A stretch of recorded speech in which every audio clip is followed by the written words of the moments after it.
Ladies and gentlemen, this is the 12th and final round. Right hand, Golovkin steps in and down he goes again. Unbelievable. Mayweather makes him pay.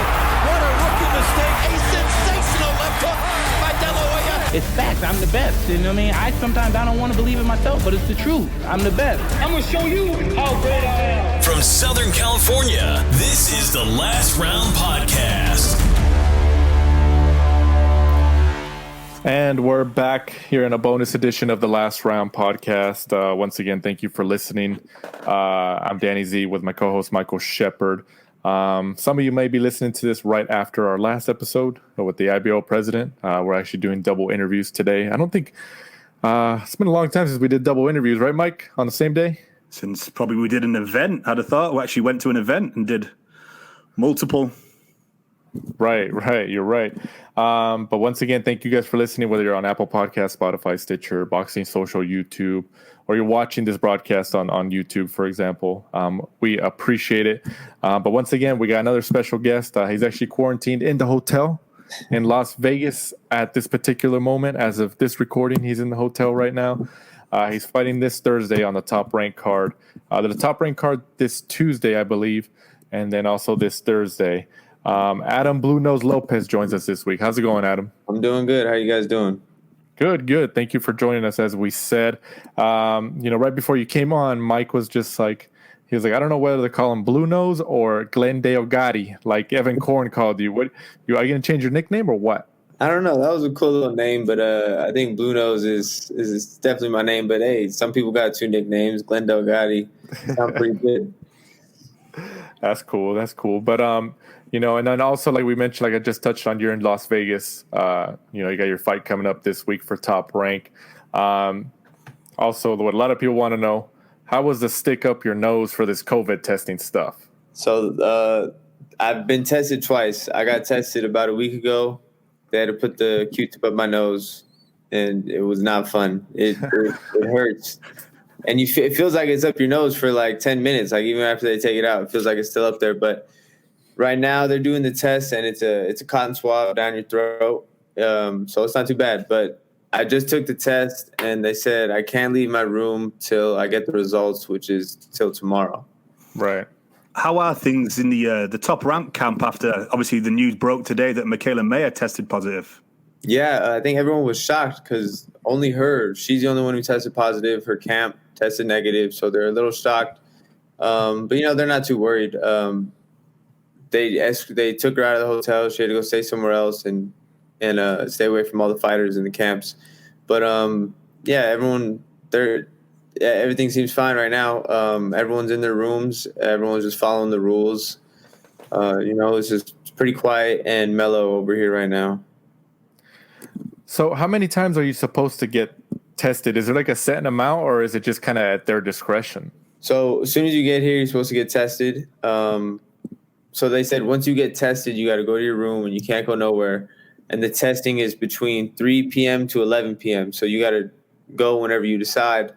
I got here around 1 o'clock. So they're like, look, you can't get tested till 3. So as of right now, you're kind of on your own. You can go out and go eat if you want, go hang out downstairs.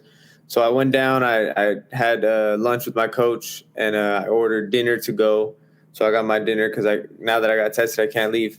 But I had dinner, came back up, got tested. Now I'm in my room till tomorrow. So I'll probably get like a little workout in my hotel room or something. Just stay busy, watch some movies, and read a book or something. I don't know. Are you just glad that you got fighting back, that you can go back in a ring now? Because for a long time we didn't know when boxing was going to come back. Are you just glad that you got something now? I'm happy they got me in on the first few shows. I was supposed to fight April 11th, and then the quarantine hit with the COVID and everything. So then that fight got scratched. So I took maybe 4 or 5 weeks off, stayed home, rested. But during those times, I was still at home working out, going for runs and such. And then I just started getting back in the gym because I started hearing, fights might start coming back on. I was like, man, I better get ready because they might just give me 4 weeks for a fight. And that's kind of how it happened. I started training about 2 weeks, and then they gave me the phone call. They're like, okay, can Adam be ready in 4 weeks? And I said, no problem. That's what I got ready for. So Adam, you're back Thursday, June 11th against Luis Correa. What's this, the second or third time you're supposed to fight him? Third time we're supposed to fight. So what's going on there? Like, kind of piggybacking off of Mike's question right there. Like, for the listeners who don't know, how come it's taken 3 times for you to fight him?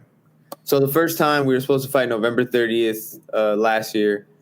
It was set. We both weighed in. We both made weight. We did the face-off. 10 minutes later, Oscar Valdez's opponent came in 11 pounds heavy, and they came up to me and said, would Adam want to step up to the main event and take on Oscar Valdez?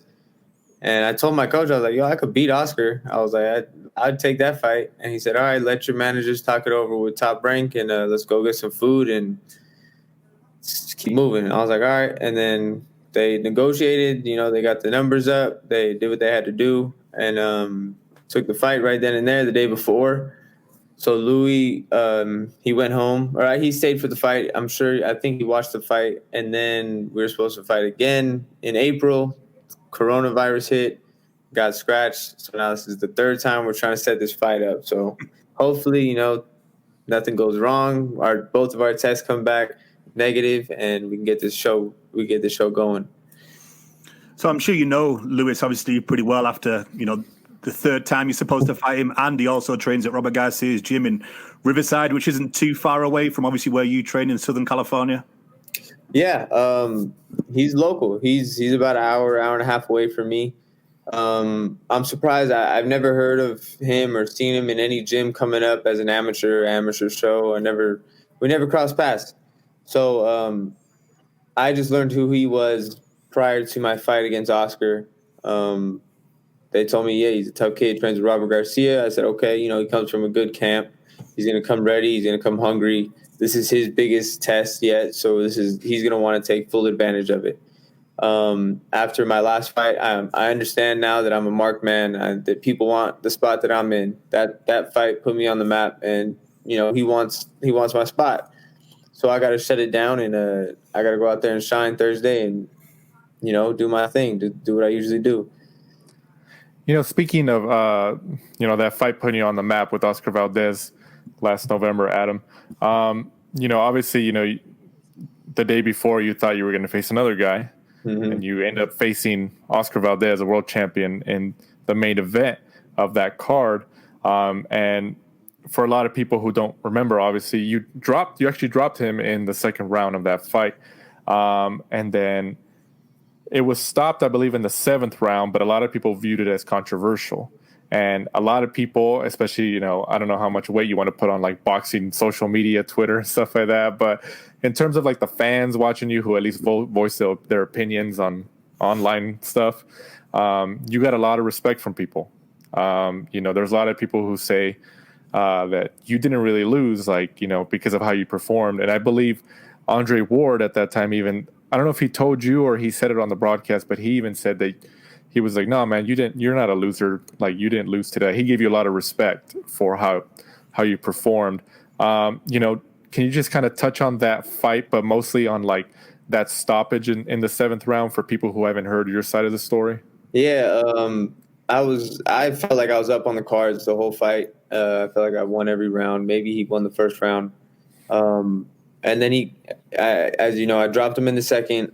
I started getting in my groove. I was taking over. And then he caught me with a big shot. He did hurt me with the big left hook, put me down. I got up. It was a little cloudy. I was a little disoriented at the time.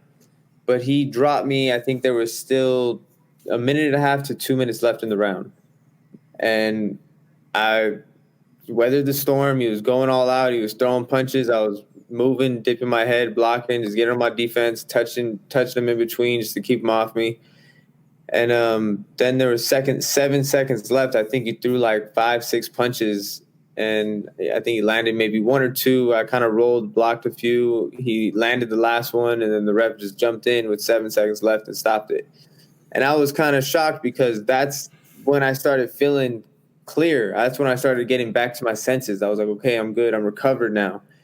I'm going to just finish this round. I heard the 10-second clap. I'm like, once I get through this round, I get back to my corner, get some ice on my back, and some water.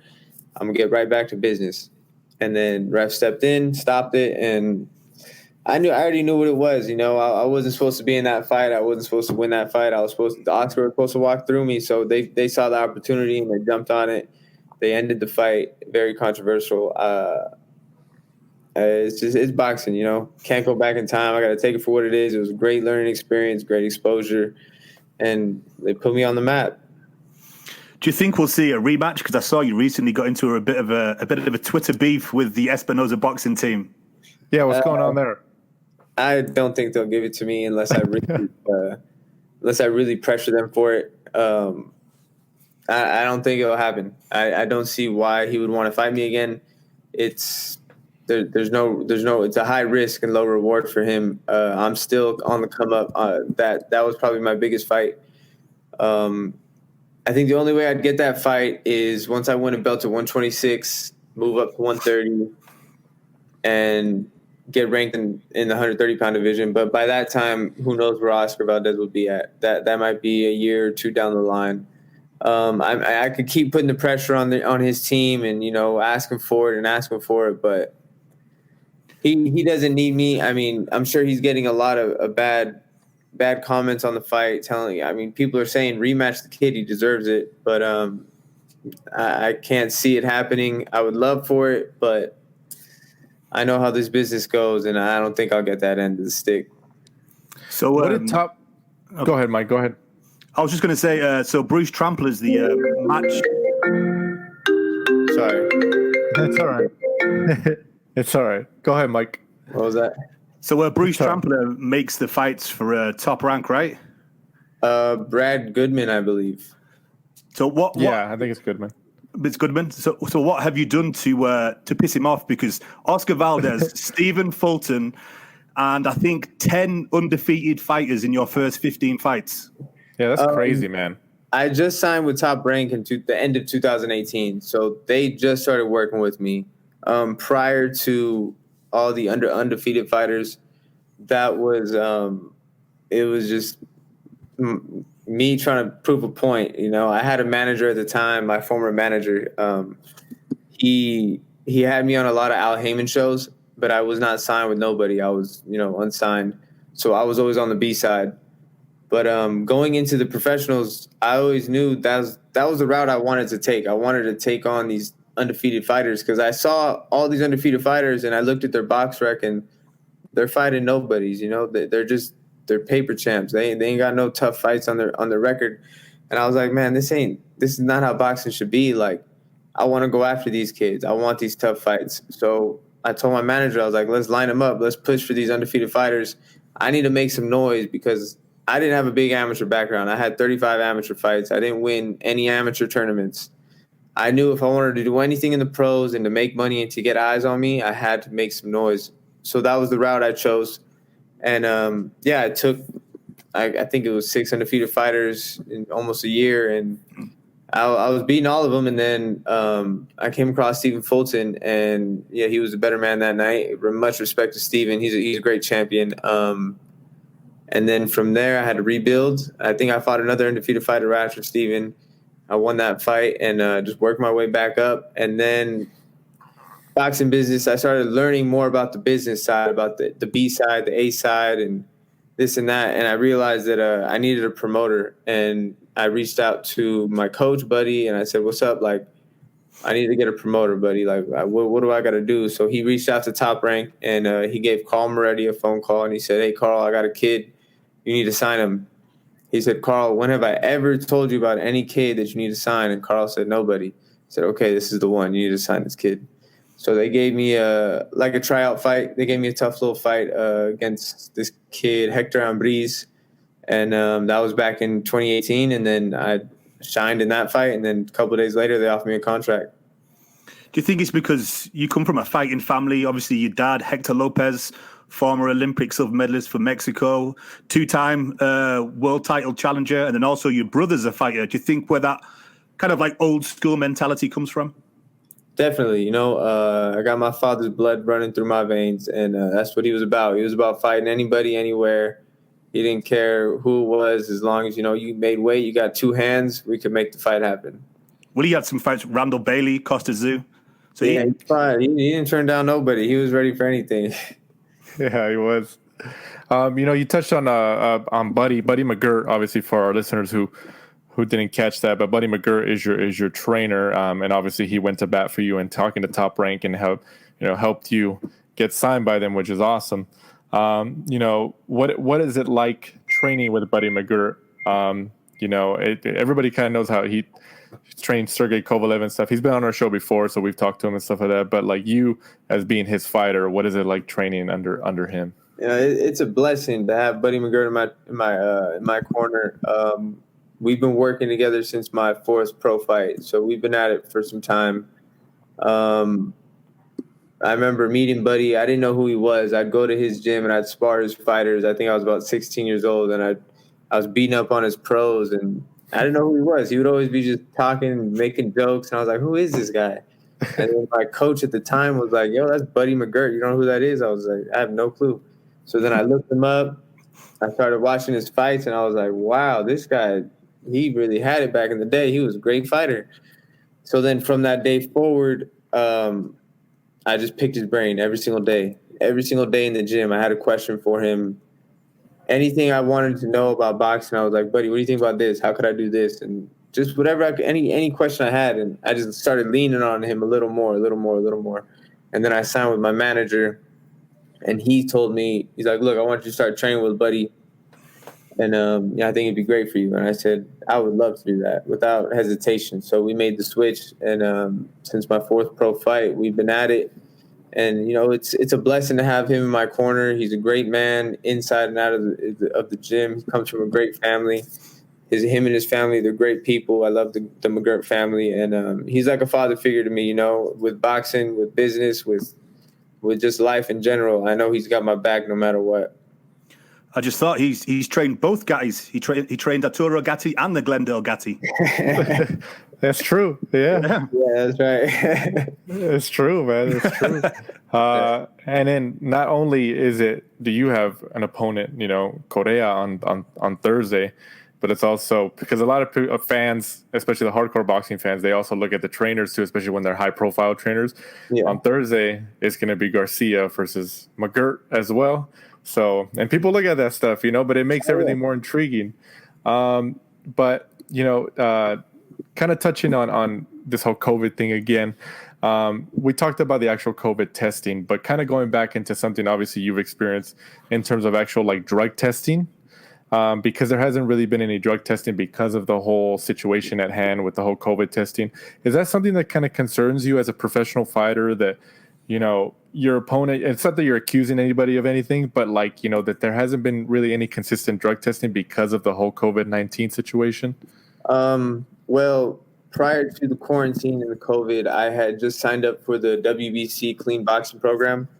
They told me I was going to have to do it once I get ranked in the top 10, but they said if you do it before you're ranked, they honor that, and they really respect that. So I went ahead and did it. I'm ranked 24 right now, so I went ahead and I signed up for the clean boxing program.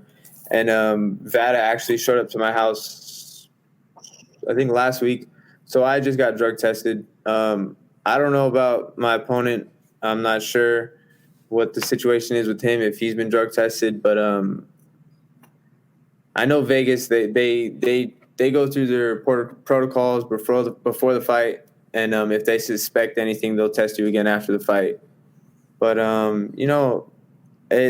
there's not much I can do. If he's on something, he's on something. I got to just go in there and handle my business and just do my best and hopefully come on top.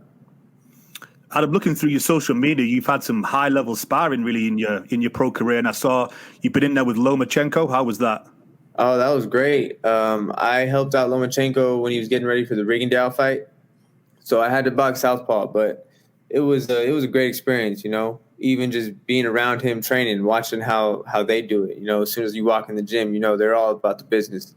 No music playing, no one's there cracking jokes. They're there to get to work, and you feel the tension in there. And you just look at it, you're like, that's that top level. That's the reason why he's where he's at, because he takes it so seriously. And it was great work. I always used to watch Lomachenko. You know, he's such an exciting fighter. So once I got the call, like, hey, you guys want to go box with Lomachenko? I said, of course. He said, only thing you got to do is box southpaw. I was like, all right, I'll make it happen. Let's do it. Have you taken anything from that? Like you said, like no music, 100% switched on business. Have you taken anything from that into the way that you now train? I'm not too strict on it. I mean, when it's time to get to work, it's time to get to work. But having Buddy McGIRT in the gym, he's always cracking jokes. So we have fun in the gym, but when it's time to get to work, all jokes aside, and it's strictly business. Who else have you sparred that maybe the fans don't know about? Besides, I mean, Lomachenko might be the most high profile person in the moment. Who else have you sparred? When I was 15, I went to box with Abner Mares. I think when he first won his title, they didn't believe I was 15 at the time. They're like, this kid's 15. I was like, yeah. And they asked me to come back, but I was in high school, and my mom said, no. She said, you got to go to school. I was like, Mom, I missed school for a few days. She's like, oh, you better go to school. I was like, all right. It's funny you touched on Abner Mares, because I know that he's been having a bit of a Twitter beef with Ryan Garcia, which is someone who's in and around your weight division. And somebody, when I knew I was trying to get you on the podcast, I was thinking, Ryan Garcia for you in the future, battle for Southern California? That'd be great. You know, he's making his money right now. He's doing his thing. They're building him up. I think they're finally going to throw him a tough test. I think eventually once I grow into 130, I wouldn't have a problem going up to 135 to take that fight. I sparred with Ryan back when we were both amateurs. He's very talented. He's a talented kid, and I got a lot of respect for him. He works hard, you know, and he's in a good position. And as long as he stays focused, he'll keep making more money. With your old school mentality about you'll fight anybody, anytime, anywhere, you've got a stacked division with some big names. Over the next couple of years, what names would you like to see yourself in with? Any of the top guys, you know. Shakur got a belt. If he doesn't move up, and I'm in line for the title, I'd love to get that. We got Conlon. We got Dogbo. We got Magdaleno, who's the main event on my card. You know, Warrington, any of the top guys, you know. I know I'm in a position right now where I'm not ranked yet. Hopefully after this fight I can get, you know, maybe 12 or 15 around there. And then I can start knocking on the door for those fights. You know, I got to get more eyes on me. I got to get my record up and get ranked to make the fights, you know, make these big money fights and make it worth everyone's while. But for me, you know, I know it's a business, but I want those fights, but I know it's going to be a few more fights until I can get those bigger fights. Every single one of those, apart from Josh Warrington, is top rank. So, as they say, they're on the right side of the street for you. It shouldn't be hard to make. It's, I mean, I would agree to it as long as they agree to it. You know, the business should be very easy to negotiate and get done. You know, Adam, you know, obviously you expect to say yourself as the number one spot, but, you know, kind of taking you out of the equation, who would be like number two, or who would be the best person in your division that you think out of maybe all the world champions, or even if they're not world champions, just based on you as like with the eye test or anything? What do you think? At featherweight, I would say Gary Russell is the best in the division. I think he's the champ. He's the number one champ in the division. He's been doing it for so long. He's got the most experience. He's got a little bit of everything. I think he could do it all. I would say Gary Russell for sure. Have you ever sparred, you know, speaking of Gary Russell, you kind of popped into my mind. Obviously, he gave the first world title shot to Jojo Diaz, who just won a world title at 130. You know, Jojo Diaz is pretty much around your weight class. I mean, I'm sure you'd be open to a fight with him, especially now that he has the IBF. You know, have you ever spoken to him or anything? And like, hey, you know, we can get I've never met him, never seen him in the gym. No, I know I'm pretty close with his coach, Ben Lira. Ben used to train my father, so whenever I see Ben, it's all love. But yeah, I mean, that'd be a great fight as well. I would never turn down that fight neither. I mean, I think it doesn't Espinoza also represent him, Mike? Yeah. He does, right? I mean, you got beef with the Espinoza clan, so They were like, well, you know, if you can get through JoJo, you can fight Valdez. I don't know. They're gonna give you something like that, man. But just take out Team Espinosa, Adam. I know he's got a lot of fighters, and I'm sure he's got some guys in my weight class as well. So, I mean, it's nothing personal. It's all business. The Valdez fight, I feel like I deserve a rematch. Oscar told me after the fight he'd give me a rematch, and I know his people would protect him otherwise. So it is what it is. What it, you know, kind of going back to that, what did Top Rank, whether it's like Bob Arum or Goodman or Trampler or anybody in the Top Rank team, what did they talk to you when they talked to you after that fight? You know, obviously they congratulated you. They said, hey, you know, you didn't lose. That was a great performance. Like, you know, what was that conversation like? Yeah. The next day I got an email from Brad Goodman. He said, you know, Adam, I've been a fan since he started naming my early fights where I didn't even think people seen those fights. He's like, I've been a fan since you fought him, since you fought him, since you fought him. I've been watching you for years. And you showed the world a little bit of what you got. And he's like, I just want to let you know, 2020, the world will find out who Adam Lopez is. He's like, you did a hell of a job, and I have so much respect for you. And just be ready for this. It's going to be a big year for you. He gave me a lot of respect, and I appreciate that. And, he's really excited after that fight. He said people have been calling him, asking him, who's this kid? Who's this kid, Adam Lopez? And he said, don't worry, they're going to find out who you are very soon. There's a big fight scheduled for September, hopefully. Two of your top-ranked stablemates, Lomachenko, who you touched on, you're a fan of, against Teofimo Lopez. How do you see that fight? Experience against youth. I think that's a very exciting fight. Teofimo Lopez, I think he got something to prove, and he's very hungry right now. I think he got some pop too. It's almost 50-50 fight. I'm leaning towards Teofimo Lopez a little bit. I think he just got a chip on his shoulder, and he's hungry, and he's angry, and he wants to go in there and fight. But then you got Lomachenko, who got the experience, who shuts all that down. Even if you come with whatever game plan you got, he knows how to shut it down. It's a close to 50-50 fight. I would like to see Teofimo Lopez take it and start this new generation. Yeah. Another fight that's supposed to be scheduled is somebody you said you sparred with and been in the ring with, Ryan Garcia against Linares. Hopefully. I would hope. I mean, that would be his first big fight. I would see his toughest fight. I mean, the thing with Ryan is he can punch, man. As he showcased his last few fights. I mean, if he lands that left hook on Linares, I don't think he's gonna be able to take it. But Linares got the experience. It's kind of similar to the Lomachenko and Teofimo Lopez fight. It's very similar. Linares got the experience. He's going to have to just go out there and show the kid the ropes and, muscle him around and make it tough for him, But unless Ryan catches him early, it might be an early night. But I think if it goes to the later rounds, I think Linares might stop him or beat him on the cards. On the Top Rank, I think it was the Twitter page, I found it. They did a little poster review and, kind of gave you a little bio. And I was surprised to see, and I hope I don't embarrass you, your favorite movie is Ratatouille. Oh, yeah. Favorite movie. I love that movie.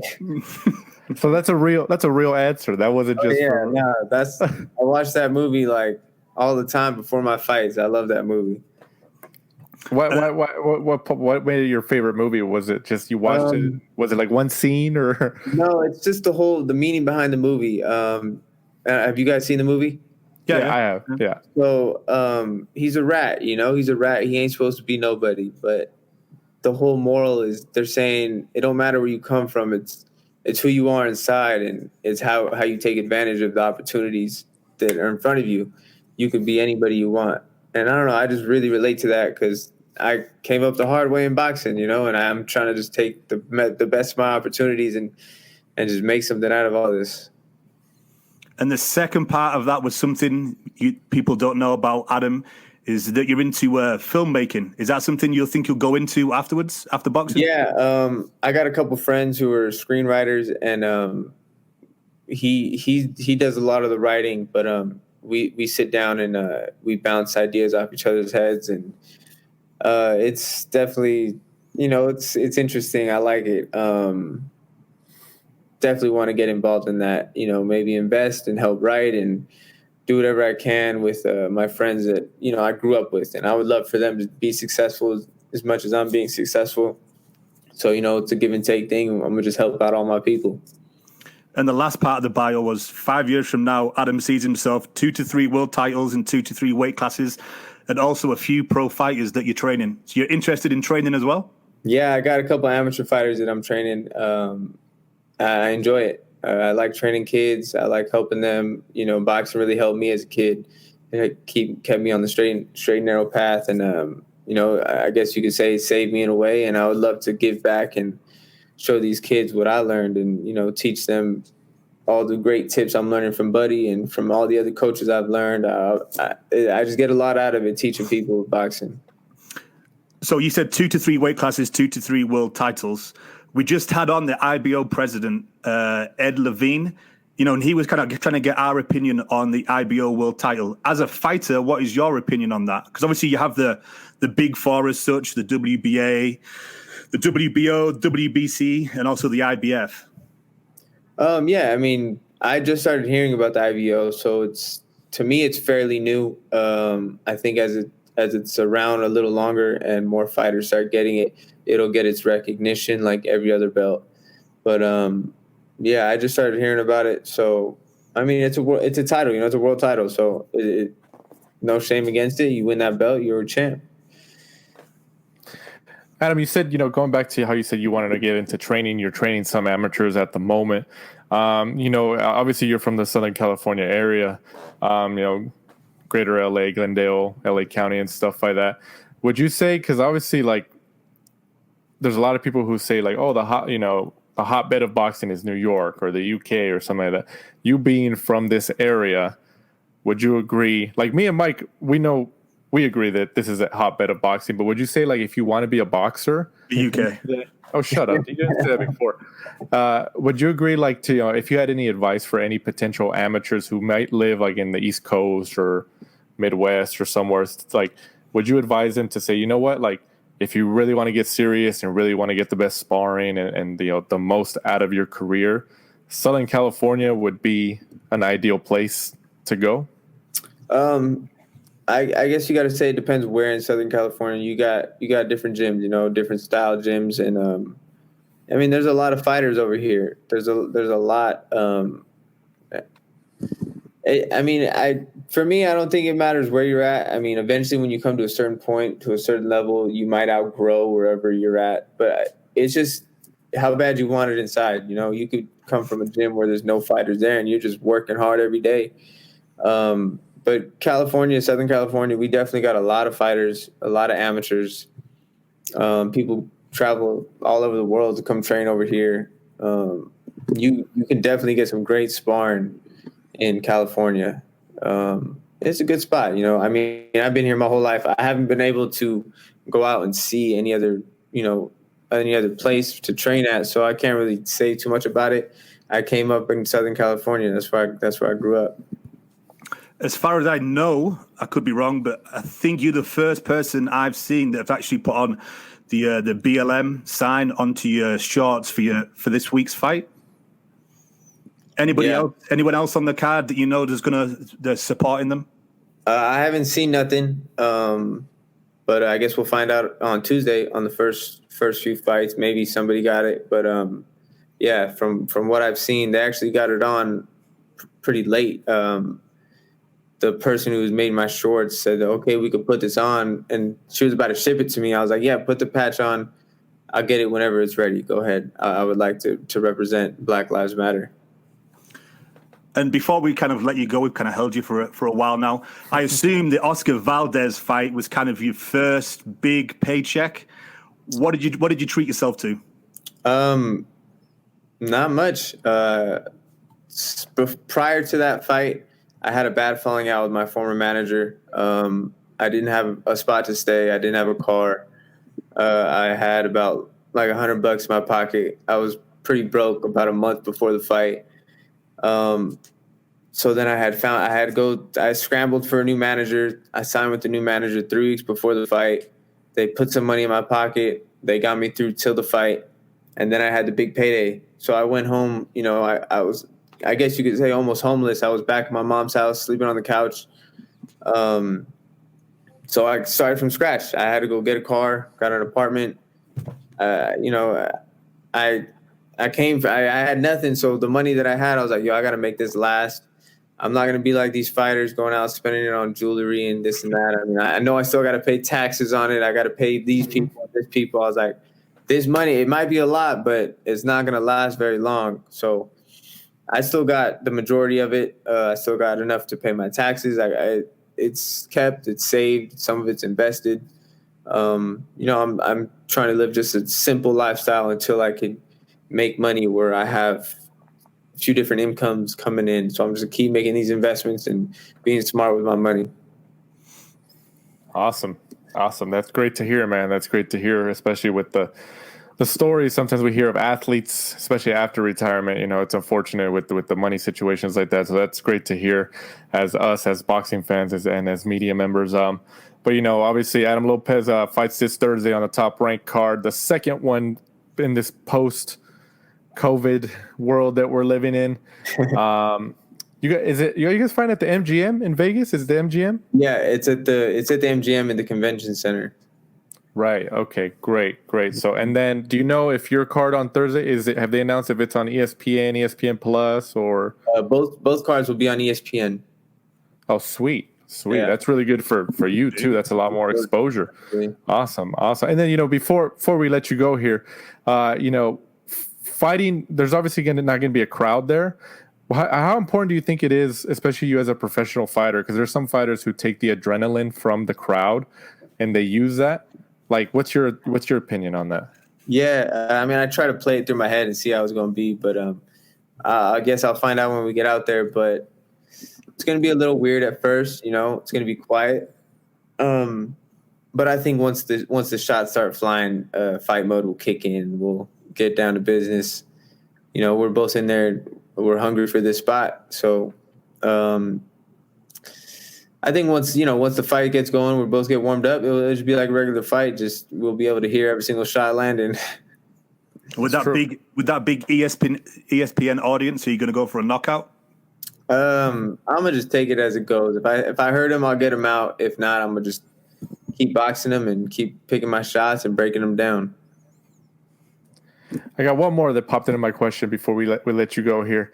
Obviously, earlier we called you the Glendale Gotti. Evan Korn of Top Rank gave you that little moniker on Twitter earlier this week. Obviously, people know Arturo Gotti as a legend in the sport. And obviously, when people think of Arturo Gotti, they think of Gotti Ward, Mickey Ward, his wars that he had with Ward. Just like as a fantasy, who would, if you had to pick any fighter right now, who could be your Mickey Ward in like a trilogy of fights or something like that? Who would it be? Maybe Valdez? I would love to run that back. Yeah. I mean, I'm sure once we run that back, I beat him, we're going to have to do it again. So that would be a great trilogy. I think the fans would love it. I don't know how many more fights Oscar has, and that would be some good paydays for him. People want to see it. That's not a bad idea. I just thought, so does the MGM, have you made sure they have Ratatouille on the TV, or is it on Netflix? I believe it's on Netflix. We'll have to make sure. You need to watch it. I've watched it already before I came, just in case. But, we appreciate your time, Adam. Right before we let you go ahead and plug your social media, anything, your amateur fighters. I know they're still coming up, young kids, but, anything you want to plug, go for it before we let you go. Yeah, my Instagram is Blue Nose Lopez. You can follow me there. I keep most of my updates, and you can keep up with me right there on Instagram, Blue Nose Lopez. I have a Twitter, Adam_B_Lopez. Shout out to all my sparring partners for this camp, Matthias Radcliffe, Aleem, Miguel Contreras, Joey Bundy. You guys really helped me out for this camp. It was late notice, and you guys were there whenever I needed you. I really appreciate it. It really got me ready for this fight. Awesome. Well, like we said, we appreciate it. Appreciate your time. We know you're quarantined right there, and hopefully this latest test you just took. I believe you said you took it yesterday or earlier today. Hopefully everything comes back good, and you get to proceed with the fight this Thursday on ESPN. Because I mean, I think everybody pretty much knows it's a given that the audience is going to be a little bigger in terms of the television audience on ESPN because people are just clamoring for sports. So, Definitely. we wish you the best of luck on Thursday, and obviously you're welcome back anytime. If they call it off again, just don't fight him. That's the third time. Yeah, if it don't work this time, I have to move on to another opponent. All right, Adam. Well, take care and good luck on Thursday. Thank you, guys. Really appreciate it. Take care. Back-to-back interviews today, huh, Mike? Ed Levine. Sorry, Adam Levine's the freaking guy, the singer from Maroon 5. It's been a long day, man. It's been a long day. But once again, before we wrap up here, thanks again to Ed Levine of the IBO, which is the episode right before this or after this. I don't know how we're going to upload this. But it's up there if you guys want to listen to it. And then obviously Adam Lopez, who fights this Thursday on the Top Rank on ESPN card. Boxing is back, Mike. What do you got to say about that? Good to see it back. I didn't think they would, but all that talk of, they're going to have to make good fights because they don't have the time and the money just to put people in there just for gimmies, like Shakur Stevenson fighting. I think he's something ridiculous, like 14-1 on to win that fight. Adam Lopez, who we just spoke to, his fight, is more of a 50-50, I would say. I would still say Adam's probably going to go in as favorite. I enjoyed the interview. I thought Adam spoke really well, seems very mature, seems to know what he wants, in his career and how he's going to get there. So, Absolutely. I like the kid, man. And like he said, the Valdez fight put him on the map last year, especially when he knocked him down. And, he gave a good performance. So, hopefully he keeps getting wins and keeps raising his stock. It's guys like that you want to see succeed, man. Yeah, because it's few and far between where there's a fighter loses the fight, but the stock rises. Yeah, that's rare. That's rare. So, and sometimes that's actually the better, in a weird way. That's actually the better outcome, because then people look at you like as the underdog, more of the underdog, that you still have that talent. It's crazy. Yeah, I loved his old school mentality. He'll fight anybody, anytime, any place, anywhere. That's what you want. If you're going to have 25, 30 fights and then retire, you might as well make as many of those as you can. Big fights, big paydays, instead of, just taking gimmies until you get to like 25-0 and you've never really fought anybody. So I think he's got a good head on his shoulders, good trainer in Buddy McGIrt. So hopefully, fingers crossed, he goes far. Hopefully. But as we wrap up here, Mike, go ahead and tell the listeners once again where they can find us and follow us. At The Last Round 12 on Twitter and Instagram, all good podcast networks, and also at the Boxing Social YouTube page. Sweet. So once again, thanks to our guests this week, IBO President Ed Levine, got it right this time, and Adam Blue Nose Glendale Gotti Lopez, who fights this Thursday on the Top Rank on ESPN card. This is The Last Round.